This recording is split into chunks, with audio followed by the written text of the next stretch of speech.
বৰ গৰম উঠিছে কামৰ যিহে প্ৰেছাৰ ভাগৰে লাগিছে এচিটো অন কৰি দিবা নেকি বন্ধু প্লিজ দুখৰ বিষয় বন্ধু যোৱা কালিৰ পৰা কি নহ'ল জানো এচিটো বন্ধেই হৈ আছেচোন ৰিপেয়াৰিঙৰ কাৰণেও মানুহ মাতিলোঁ কিন্তু সিহঁতৰ ফালৰ পৰা একো ৰেছপন্স আজিকালি দিনত তুমি বেলেগ মানুহক বিশ্বাস কৰিছা বন্ধু সিহঁতকে বিশ্বাস নকৰি নোৱাৰো কাক বিশ্বাস কৰিবা কোৱা কি তুমি আছাম কুলিং সলিউশনৰ নাম শুনা নাই আছাম কুলিং সলিউশন এইটো কি আৰু আছাম কুলিং সলিউশন এনেকুৱা এটা সাৰ্ভিসিং চেণ্টাৰ য'ত সকলো এচি সম্বন্ধীয় সমস্যাৰ সমাধান কৰাৰ লগতে উন্নত মানৰ এচি সাৰ্ভিসিং প্ৰদান কৰে তেওঁলোকে সকলো ধৰণৰ এচি সমস্যা সমাধান কৰিব তেওঁলোকে যিকোনো কোম্পানীৰ এচি ৰিপেয়াৰ কৰাৰ লগতে নতুন এচি লগোৱাৰো সুবিধা আছে আৰু ইয়াৰ বিষয়ে বেছি জানিবৰ বাবে www.assamcoolingsolution ৱেবছাইটত গৈ চাব পাৰে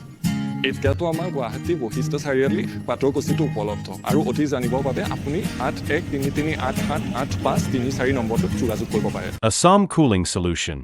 the best repair service.